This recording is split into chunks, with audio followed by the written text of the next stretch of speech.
Hello students, chemistry class में आपका स्वागत है। पिछली क्लास में हमने कार्बोनिल कंपाउंड्स के मेथड ऑफ प्रिपरेशंस के बारे में डिस्कस किया था और जो हमारी लास्ट मेथड ऑफ प्रिपरेशन हुई थी वो हुई थी फ्रॉम एल्काइंस। मींस एल्काइन से कार्बोनिल कंपाउंड्स को मींस एल्डिहाइड और कीटोन को किस प्रकार प्रिपेयर किया जाता है। अब आज हम उससे आगे प्रोसेस करेंगे, नेक्स्ट मेथड ऑफ प्रिपरेशंस के बारे में डिस्कस करेंगे। तो स्टार्ट करते हैं मेथड ऑफ प्रिपरेशंस के साथ में। नेक्स्ट जो हमारा मेथड ऑफ प्रिपरेशन है दैट वो होता है from carboxylic acids. Carboxylic acids carboxylic अम्लों से।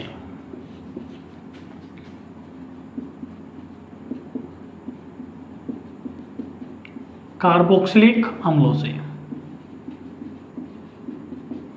और इसमें हम जो फर्स्ट मेथड ऑफ प्रिपरेशन पढ़ेंगे वो है फ्रॉम कैटालाइटिक डीकंपोजिशन ऑफ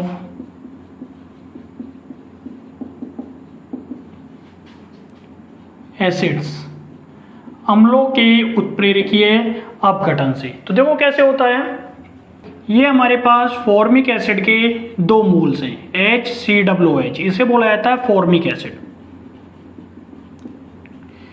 इस फॉर्मिक एसिड के दो मोल्स को जब 300 डिग्री सेल्सियस टेम्परेचर पर मैग्नस ऑक्साइड पर से प्रवाहित किया जाता है तो देखिए क्या होता है, यहां से ये OH और ये H मीन्स H2O बाहर निकल जाता है, एक मोल H2O, ठीक है। इसके अलावा यहां से ये CO2 कार्बन डाइऑक्साइड बाहर निकल जाता है और हमारे पास क्या बनता है, देखो HCHO फॉर्मएल्डिहाइड प्राप्त होता है। क्या प्राप्त होता है? फॉर्मएल्डिहाइड प्राप्त होता है। तो जब फॉर्मिक एसिड के दो मोल्स को 300 डिग्री सेल्सियस टेम्परेचर पर मैग्नस ऑक्साइड पर से प्रवाहित किया जाता है तो हमें फॉर्मएल्डिहाइड प्राप्त होता है। इसी प्रकार यदि मैं एसिटिक एसिड CH3COOH इसके दो मोल ले लेता हूं, CH3COOH CH3COOH, ये है हमारे पास एसिटिक एसिड। इस एसिटिक एसिड के मैंने दो मोल लिए और 300 डिग्री सेल्सियस टेम्परेचर पे मैंने इसको प्रोवाइड करवा दिया मैग्नस ऑक्साइड पर से MnO2, ठीक है। तो देखो क्या होता है, अगेन यहां से ये OH और ये H2O बाहर निकल गया, ठीक है। यहां से ये CO2 बाहर निकल गया, कार्बन डाइऑक्साइड, और हमारे पास क्या बचा, CH3COCH3 that is called acetone या डाइमेथिल कीटोन। क्या होता है? एसीटोन। तो जब एसिटिक अम्ल के दो मोल को 300 डिग्री सेल्सियस पर मैग्नस ऑक्साइड पर से प्रवाहित किया जाता है तो हमें एसीटोन प्राप्त होता है। अब सपोज करो मैंने ले लिया एक तो CH3COOH एसिटिक एसिड का एक मोल ले लिया और एक मोल ले लिया मैंने आपका फॉर्मिक एसिड का HC डबल बॉन्ड O और OH, ठीक है। फॉर्मिक एसिड का एक मोल ले लिया तो देखो क्या होता है, और इन दोनों को हम 300 डिग्री सेल्सियस टेम्परेचर पर से और 300 डिग्री सेल्सियस पर मैग्नस ऑक्साइड पर से प्रवाहित करते हैं, ठीक है। मैग्नस ऑक्साइड से प्रवाहित करते हैं तो देखो क्या होता है, यहां से ये OH और ये H2O बाहर निकल जाता है, एक क्या निकल जाता है, COO, एक कार्बन डाइऑक्साइड बाहर निकल जाता है और एक निकल जाता है H2। क्या बनता है हमारे पास, देखो क्या बचता है, CH3 और H ये रहा और CO ये रहा, CH3CHO। तो हमारे पास प्राप्त होता है एसिटैल्डिहाइड। क्या प्राप्त होता है? एसिटैल्डिहाइड। तो देखिए बच्चों कि यदि हम फॉर्मिक एसिड के दो मोल को 300 डिग्री सेल्सियस टेम्परेचर पर से मैग्नस ऑक्साइड पर पे प्रवाहित किया जाता है तो फॉर्मएल्डिहाइड प्राप्त होगा। एसिटिक एसिड के दो मोल को मैग्नस ऑक्साइड पर 300 डिग्री सेल्सियस पर टेम्परेचर पर प्रवाहित किया जाएगा तो एसीटोन प्राप्त होगा।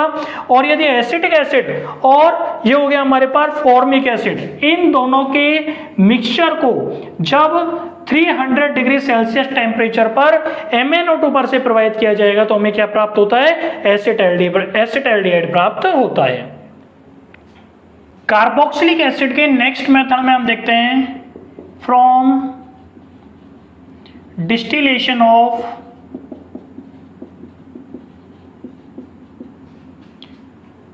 कैल्शियम साल्ट ऑफ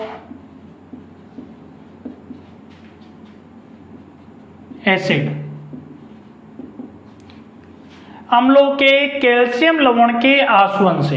हिंदी का मतलब इसमें हिंदी क्या बोलेंगे इसको, हिंदी वालों को, अम्लों के कैल्शियम लवणों के आसवन से। अब अम्लों के कैल्शियम लवणों के आसवन से कार्बोनिल कंपाउंड्स हमें कैसे प्राप्त होते हैं वो देखते हैं हम। तो देखो ये हमारे पास होता है HCOO इसका नाम होता है कैल्शियम फॉर्मेट। क्या नाम होता है? Calcium formate. इस कैल्शियम फॉर्मेट का जब डिस्टिलेशन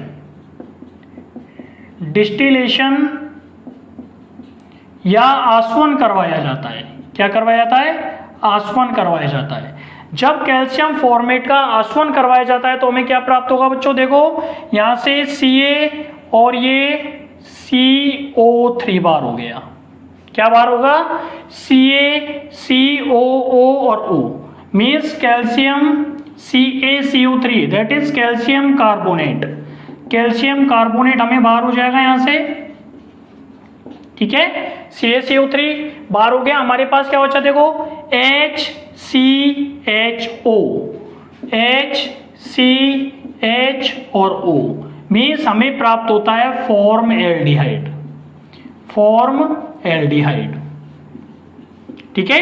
तो जब कैल्शियम फॉर्मेट का डिस्टिलेशन करवाया जाता है तो हमें फॉर्मेल्डिहाइड प्राप्त होगा। यदि हम ले लेते हैं कैल्शियम एसीटेट, कैल्शियम एसीटेट क्या होता है? CH3COO और ये Ca that is calcium acetate.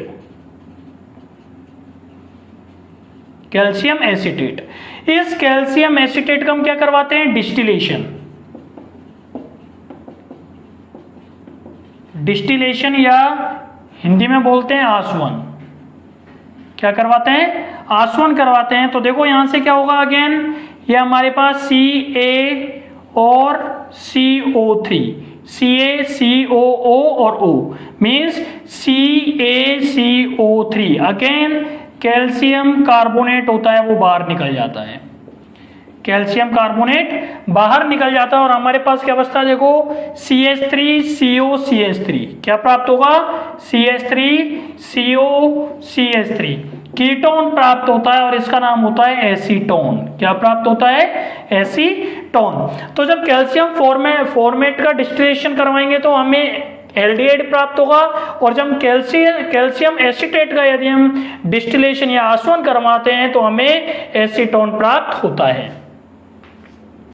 ठीक है बच्चों, तो हमने पढ़ा था कि कैल्शियम फॉर्मेट और कैल्शियम एसीटेट का यदि डिस्टिलेशन करवाया जाता है तो हमें क्या प्राप्त होता है। अब एक और एग्जांपल देखिए कि सपोज करो हम ले लेते हैं C6H5COO और C6H5COO और ये यहाँ पे Ca, इसका नाम होता है कैल्शियम बेंजोएट। कैल्शियम बेंजोएट होता है। इस कैल्शियम बेंजोएट और कैल्शियम फॉर्मेट HCOO और ये Ca, ये होता है कैल्शियम फॉर्मेट। इन दोनों के मिक्सचर को, दोनों के मिश्रण को जब हम करवाते हैं क्या? डिस्टिलेशन करवाते हैं। इन दोनों का क्या करवा देते हैं? डिस्टिलेशन करवा देते हैं या आसवन करवा देते हैं। तो देखिए क्या प्राप्त होता है। यहां से आपके पास अगेन CaCO3 और एक CaCO3 यहां से निकल जाएगा। क्या निकल गया? 2CaCO3। क्या निकल गया? 2CaCO3 बाहर हो जाता है। इसका नाम होता है कैल्शियम कार्बोनेट। कैल्शियम कार्बोनेट, ठीक है, ये बाहर हो जाता है और हमारे पास देखो क्या बनता है? C6H5 और C6H5 मीन्स 2C6H5 तो ये बचा है ना, और क्या बचा? देखो एक CO ये रहा और एक CO ये रहा, और 2 H ए रहे, मीन्स C6H5CHO। ठीक है, मीन्स हमें क्या प्राप्त होता है, बेंजल्डिहाइड प्राप्त होता है। क्या प्राप्त होता है, बेंजल्डिहाइड। तो जब कैल्शियम बेंजोएट और कैल्शियम फॉर्मेट इन दोनों का डिस्टिलेशन या आसवन करवाया जाता है तो हमें क्या प्राप्त होगा, बेंजल्डिहाइड प्राप्त होगा। बच्चों जो हमने फोर्थ वन मेथड पढ़ा था वो पढ़ा था formation of carbonyl compounds from alcohols, means alcohol से कार्बोनिल कंपाउंड्स को किस प्रकार बनाया जाता है। फिफ्थ वन पढ़ेंगे हम फ्रॉम जेम डाइहैलाइड्स। फिफ्थ वन होता है फ्रॉम जेम डाइहैलाइड्स। जेम डाइहैलाइड से कार्बोनिल कंपाउंड मीन्स एल्डिहाइड और कीटोन को किस प्रकार बनाया जाता है वो देखते हैं। तो जेम डाइहैलाइड होता क्या है, जेम डाइहैलाइड का मतलब होता है कि जब एक ही कार्बन एटम पर क्या होते हैं, एक से अधिक हैलोजन एटम उपस्थित होते हैं, मीन्स 2 हैलोजन एटम उपस्थित होते हैं। ठीक है ना, 2 हैलोजन एटम होते हैं, वो जब एक ही कार्बन एटम पर उपस्थित होते हैं तो उन्हें क्या बोला जाता है, जेम डाइहैलाइड बोला जाता है। तो देखो हमारे पास ये है CH3 single bond, CH single bond, Cl single bond, Cl। ठीक है, ये होता है हमारे पास जेम डाइहैलाइड। क्या नाम हो जाएगा इसका, 1,1 डाइक्लोरोएथेन। क्या नाम हो जाएगा इसका, 1,1 डाइक्लोरोएथेन। ठीक है, ये नाम हो जाता है। और जब इसका जेम डाइहैलाइड का हम क्षारीय जल अपघटन करवाते हैं, एल्कलाइन हाइड्रोलाइसिस करवाते हैं, और किससे होता है वो, एक्वस KOH से करवा सकते हैं। किससे करवाते हैं, एक्वस KOH से। कितने ले लेते हैं, 2 मोल ले लेते हैं। या तो आप एक्वस KOH से करवा दो या बेरियम हाइड्रोक्साइड BaOH का ऑल्टोइड से भी आप करवा सकते हैं। हम यहाँ पे एक्वस KOH से करवाते हैं इसका हाइड्रोलाइसिस। तो देखो क्या होता है, यहाँ से हमारे पास एक केरा मीन्स 2K और 2Cl -2KCl ये बाहर हो जाता है हमारे पास, और हमारे पास दोनों OH जो ग्रुप्स होते हैं वो कहाँ जुड़ जाते हैं, Cl के स्थान पे जुड़ जाते हैं। CH3 single bond CH OH OH। ठीक है, ये हमारे पास कंपाउंड बन जाता है। और हम जानते हैं कि जब एक ही कार्बन एटम पर क्या होता है, तो OH ग्रुप क्या होते हैं, प्रेजेंट होते हैं या उपस्थित होते हैं, तो वह कंपाउंड होता है अनस्टेबल होता है, अस्थायी होता है। तो यहां से क्या निकल जाता है, एक वाटर मॉलिक्यूल होता है वो बाहर निकल जाता है। जब हम हीट करते हैं तो ये क्या होता है, एक वाटर मॉलिक्यूल होता है बाहर निकल जाता है, और हमारे पास क्या प्राप्त होता है, CH3 C double bond O और H, दैट इज एसिटैल्डिहाइड। ठीक है, तो जब जेम डाइहैलाइड को हाइड्रोलाइसिस किससे करवाया जाता है, एल्कलाइन KOH से करवाया जाता है, क्षारीय पोटेशियम हाइड्रोक्साइड या बेरियम हाइड्रोक्साइड से करवाया जाता है, तो हमें क्या प्राप्त होता है, एसिटैल्डिहाइड प्राप्त होता है। ठीक है ना, एक एग्जांपल और ले लेता हम इसका। ये यहाँ पे CH3C, यहाँ पे मैंने लगा दिया CH3 और इस पर Cl और ये Cl। ठीक है, क्या नाम हो जाएगा इसका नाम क्या हो जाएगा, इसका नाम हो जाएगा 2,2-डाइक्लोरोप्रोपेन। 2,2-डाइक्लोरोप्रोपेन। ठीक है, 2,2-डाइक्लोरोप्रोपेन। और इसका अगेन क्या करवा देते हैं, एक्वस KOH से क्या करवा देते हैं, हाइड्रोलाइसिस करवा देते हैं। क्या करवा देते हैं, एक्वस KOH से हाइड्रोलाइसिस हम करवा देते हैं इसका।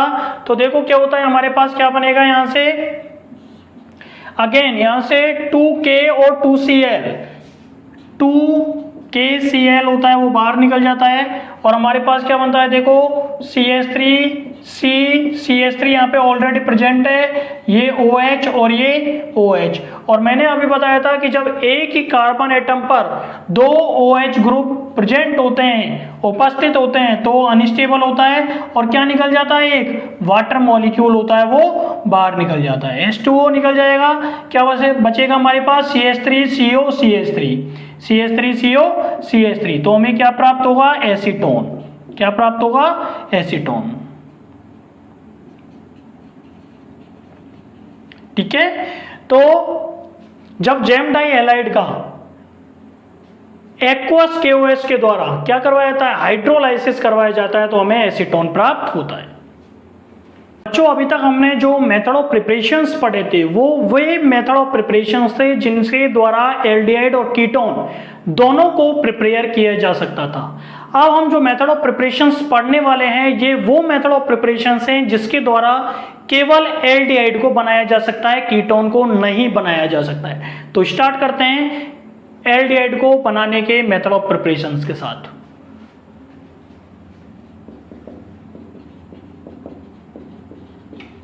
Methods of preparation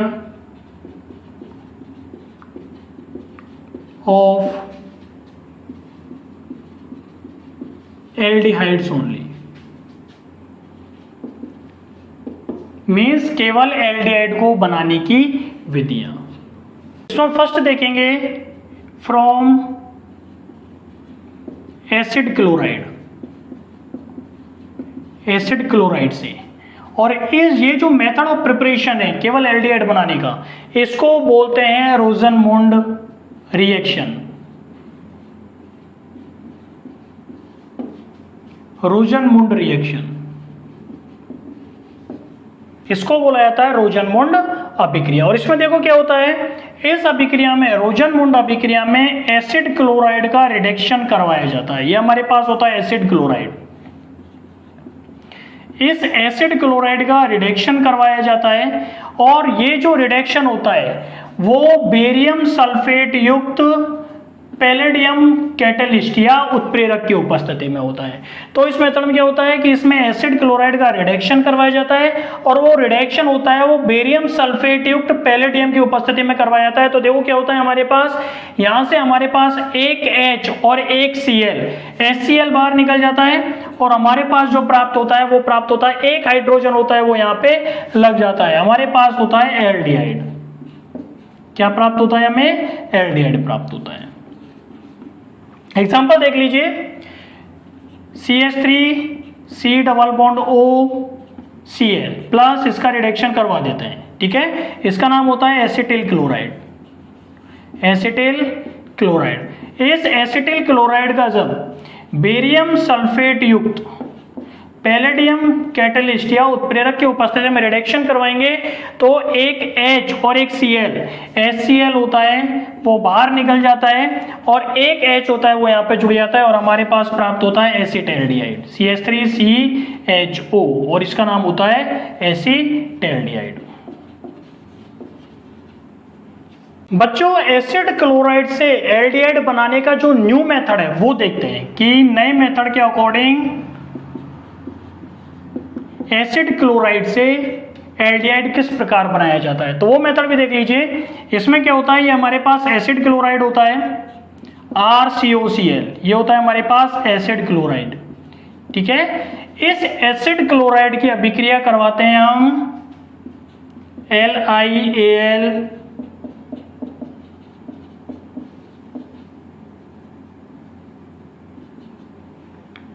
lithium try tertiary butoxide aluminium hydride से। ठीक है, वापस सुन लीजिए किसके साथ रिएक्शन होगी।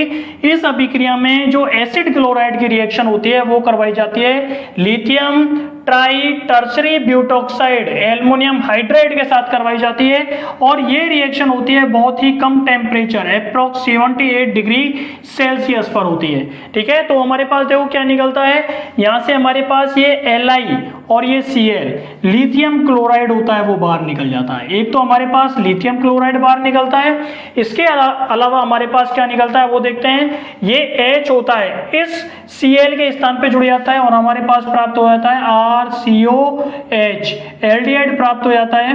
ठीक है, इसके अलावा हमारे पास एल्डिहाइड बाहर निकल जाता है और इसके बाद में हमारे पास क्या बचता है, ये बचता है हमारे पास Al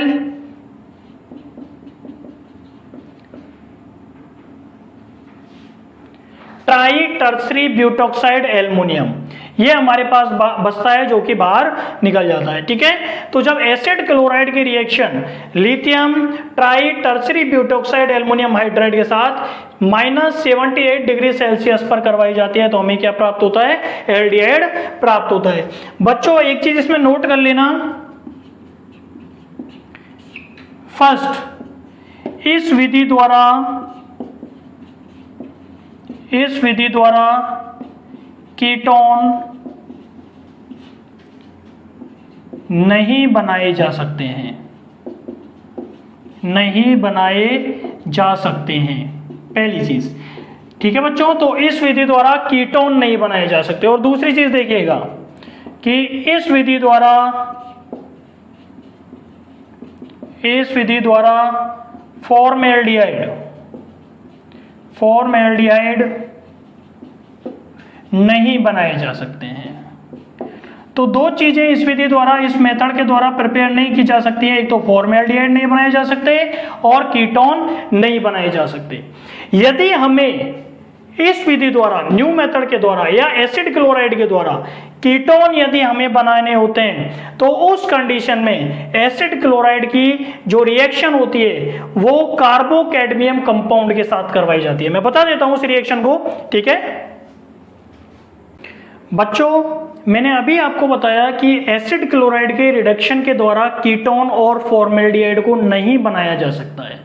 यदि हमें एसिड क्लोराइड के द्वारा कीटोन्स को बनाना होता है तो उस कंडीशन में हमें एसिड क्लोराइड की अभिक्रिया कार्बोकैडमियम कंपाउंड से कराई जाती है। ठीक है, देखते हैं किस प्रकार बनाया जाता है। तो ये हमारे पास एसिड क्लोराइड होता है, सपोज कीजिए मैंने ले लिया यहाँ पे CH3COCl। ठीक है, ये हमारे पास एसिटिल क्लोराइड होता है और इसके मैंने 2 मोल ले लिए एसिटिल क्लोराइड। ठीक है, एसिटिल क्लोराइड के 2 मोल ले लिए और इसके रिएक्शन मैंने करवा दी C2H5 का whole 2CD, that is diethyl cadmium के साथ में। किसके साथ में, डाई एथिल कैडमियम के साथ मैंने इसकी रिएक्शन करवा दी। तो देखो यहां से क्या निकलता है हमारे पास, ये CdCl2 कैडमियम क्लोराइड होता है वो बाहर निकल जाता है। CdCl2 हमारे पास बाहर निकल जाता है, दैट इज कैडमियम क्लोराइड।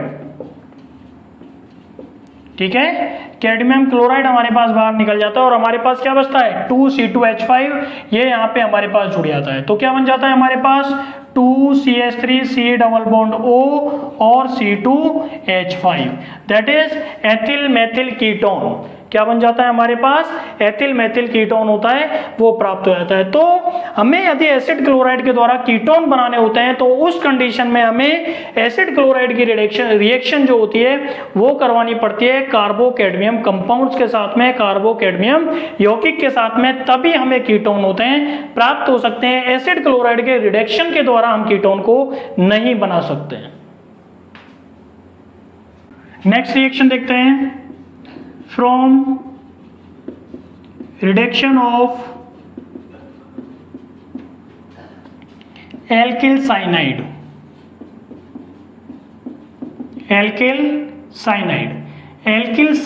के अपचयन से, किससे, एल्किल साइनाइड के अपचयन से। और इस रिएक्शन का जो दूसरा नाम होता है that is called Stephen reaction. Name reaction है स्टीफन रिएक्शन। और बच्चों नेम रिएक्शन होती है थोड़ी इंपॉर्टेंट होती है, ठीक है ना। तो एल्किल साइनाइड का देखो रिडक्शन करवाने पर हमें क्या प्राप्त होता है, यह हमारे पास होता है CH3 single bond C triple bond N, that is methyl cyanide. क्या नाम होता है इसका, मेथिल साइनाइड। इस मेथिल साइनाइड का रिडक्शन करवाते हैं, ठीक है, रिडक्शन करवाते हैं। और रिडक्शन जो करवाया जाता है वो करवाया जाता है SnCl2 और HCl के द्वारा। किसके द्वारा, SnCl2 और HCl के द्वारा 2 हाइड्रोजन से इसका रिडक्शन होगा, एक हाइड्रोजन बॉन्ड टूटेगा, एक हाइड्रोजन कार्बन पे, एक हाइड्रोजन नाइट्रोजन पे, क्या हो जाता है CH3 single bond CH double bond NH। ये हमें प्राप्त होता है, इसका नाम होता है एल्डिमीन। क्या प्राप्त होता है इसका, क्या नाम होता है इसका नाम होता है एल्डिमीन। और इस एल्डिमीन का जब एसिडिक हाइड्रोलाइसिस करवाया जाता है, अम्लीय जल अपघटन करवाया जाता है, क्या करवाया जाता है, अम्लीय जल अपघटन करवाया जाएगा। तो यहां से देखो 2 हाइड्रोजन इस NH के साथ लगेगी और माइनस NH3 बाहर हो जाएगा, एक ऑक्सीजन होगा यहाँ पे जुड़ जाएगा, क्या बन जाएगा CH3 single bond CH double bond O, और हमें प्राप्त हो जाएगा एसिटाल्डिहाइड। क्या प्राप्त हो जाएगा, एसिटाल्डिहाइड। ठीक है ना बच्चों। तो जब मेथिल साइनाइड का SnCl2 टिन क्लोराइड और HCl से रिडक्शन करवाया जाता है तो हमें एल्डिमीन प्राप्त होता है, जिसका एसिडिक हाइड्रोलाइसिस अम्लीय जल अपघटन करवाने पर हमें एसिटाल्डिहाइड प्राप्त होता है। बच्चों आज के लेक्चर में केवल इतना ही। नेक्स्ट लेक्चर में हम इसके रिमेनिंग मेथड ऑफ प्रिपरेशंस के बारे में पढ़ेंगे। तब तक के लिए thank you, thanks a lot.